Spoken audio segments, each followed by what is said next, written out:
So everyone has seen the Nothing Phone 4a by now, and honestly most people seem to love those blue and pink colors, but we still haven't properly seen the Phone 4a Pro, because when it comes to the Pro model, Nothing has kept things pretty tight.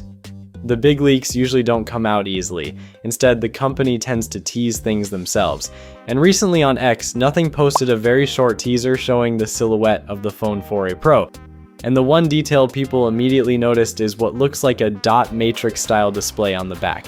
Now with the regular Phone 4a, Nothing actually changed things a bit. Instead of the usual Glyph layout, the company went with a Glyph bar design. It still lights up and reacts to notifications, but the functionality is clearly more limited compared to the older circular Glyph setup. And that's where the Phone 4a Pro might separate itself. Instead of the typical Glyph light strips, the Pro model is expected to use a micro LED dot matrix panel, similar to what we saw on the Nothing Phone 3, and that kind of matrix allows for a lot more flexibility.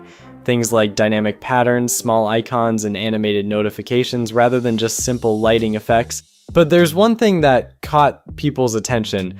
The matrix on the Phone 4a Pro appears to be smaller in terms of LED count compared to the one on the Phone 3. Not necessarily smaller physically, it actually looks almost the same in size, but the Phone 3 reportedly used around 489 micro LEDs, while the Phone 4a Pro is rumored to use about 137 micro LEDs. So the concept stays the same, just with fewer LEDs, and that's exactly why some fans are questioning this move, because the big question now is whether it will still support the same level of customization and animations people saw on the Phone 3.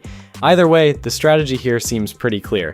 The regular Phone 4a gets a simpler Glyph bar, while the Phone 4a Pro gets the more advanced Glyph matrix, so even if the internal specs between the two devices aren't dramatically different, the Pro model still ends up with a feature that visually sets it apart. Share your thoughts on this. Peace.